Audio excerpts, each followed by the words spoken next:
Hello everyone, आज इस video में मैं एक कंफ्यूजन डिस्कस करना चाहूंगी। बहुत सारे बच्चों का मुझे मैसेज भी आ रहा है और बहुत सारे बच्चे आई थिंक इस चीज़ को लेके कंफ्यूज्ड हैं कि क्या वो ग्रुप टू की प्रिपरेशन पहले स्टार्ट कर सकते हैं ग्रुप वन के सब्जेक्ट्स को पढ़ने से पहले। क्या ऐसा है क्या मैडम कि हमें ग्रुप टू में ऑडिट समझ ही नहीं आएगा जब तक हम ग्रुप वन का अकाउंट्स या लॉ नहीं पढ़ लेते? हमें ग्रुप टू का जो ऑडिट का सब्जेक्ट है वो समझ में ही नहीं आएगा, हम पढ़ ही नहीं पाएंगे? क्या ऐसा सिनारियो है? तो ये जो कंफ्यूजन है इसे मैं एड्रेस करना चाहूंगी, क्योंकि इस कंफ्यूजन से हो सकता है बहुत सारे बच्चे इसका आंसर ढूंढ रहे होंगे। तो सबसे पहली चीज मैं आपको बताऊं, ऑडिट में आप 11 चैप्टर्स पढ़ने वाले हो। ऑडिट अपने आप में एक अलग ही दुनिया है। ऑडिट एक काफी प्रैक्टिकल सब्जेक्ट है, right? It's in the form of theory but it is a very very practical subject कि सच में एक ऑडिटर ऑडिट में क्या करता है ना?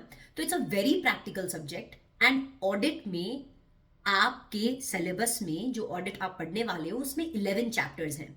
हार्डली एक चैप्टर है जिसमें थोड़ा अकाउंट्स का रेफरेंस है, that is audit of items of FS. और वो भी कैसा रेफरेंस है कि शेयर कैपिटल क्या होता है, बोरोइंग्स क्या होते हैं, डिपॉजिट क्या होते हैं, ये सब आप ऑलरेडी सीए फाउंडेशन में पढ़ चुके हो।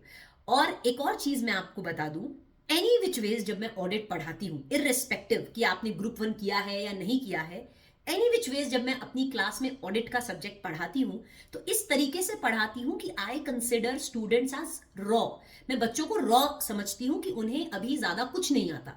तो जब भी ऑडिट में कभी भी किसी भी एसेज में भी जब अकाउंट्स या लॉ का रेफरेंस आता है तो एनी विच वेज मैं बच्चों को पूरा का पूरा अकाउंट्स और लॉ का पार्ट, ऑडिट में थोड़ा सा रेफरेंस अब भी आता है तो मैं पूरा एक्सप्लेन करती हूँ, चाहे आपने अकाउंट्स लॉ पहले पढ़ा हो या नहीं पढ़ा हो।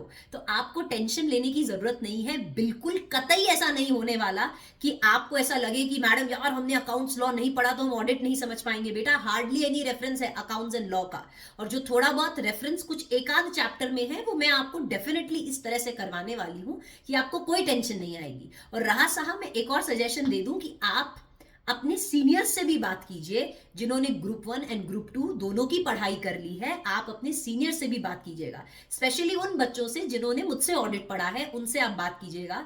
जहां पे भी जैसे गोइंग कंसर्न का जब पार्ट आता है, जैसे अकाउंट्स में आप पढ़ते हैं गोइंग कंसर्न, तो अगर उसका कोई रेफरेंस आता है ऑडिट में, जो कि एक ऐसे है हमारा गोइंग कंसर्न का ऐसे 570, तो जहां पे भी जैसे गोइंग कंसर्न वर्ड आया या गोइंग कंसर्न का रेफरेंस आया अकाउंट्स का, तो वहां पे इररिस्पेक्टिव तुमने अकाउंट्स पढ़ा है कि नहीं, इररिस्पेक्टिव मैं आपको एनी विच वेज ऑडिट इतना डिटेल में करवाती हूँ।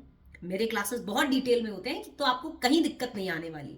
तो प्लीज, अगर आपके दिमाग में ये कंफ्यूजन चल रही थी कि मैम हम ग्रुप टू की प्रेपरेशन पहले स्टार्ट करें कि नहीं, कहीं हमें प्रॉब्लम तो नहीं आएगी, प्लीज निश्चिंत हो जाएं और इस थॉट को अपने दिमाग से निकाल लें, क्योंकि आपको कहीं प्रॉब्लम नहीं आने वाली है and you will totally understand the subject in the most beautiful manner. Audit एक बहुत बहुत अच्छा सब्जेक्ट है, बहुत ब्यूटीफुल सब्जेक्ट है, और आपको डेफिनेटली उसका आपको ऐसा कहीं रेफरेंस नहीं मिलेगा कि हमें अकाउंट्स और लॉ नहीं पढ़ा तो हमें ऑडिट समझ में नहीं आ रहा है। बिल्कुल ऐसा नहीं होने वाला है, ठीक है? तो निश्चिंत रहिए। और हमारा जो बैच है ग्रुप टू का वो स्टार्ट हो रहा है फ्रॉम द 12th ऑफ नवंबर। तो आप अपनी तैयारी ग्रुप टू की हमारे साथ स्टार्ट कर सकते हैं और बिल्कुल बिल्कुल निश्चिंत रह के स्टार्ट कर सकते हैं। बिल्कुल ये मत नहीं सोचिएगा कि हमने ग्रुप वन नहीं पढ़ा तो हाँ समझ में आएगा कि नहीं। अरे सब समझ में आने वाला है, टेंशन मत लो। और आप अपना ये थॉट भी मत दीजिएगा कि हमें समझ में नहीं आएगा। बिल्कुल समझ में आने वाला है। ऐसा कोई रेफरेंस है नहीं,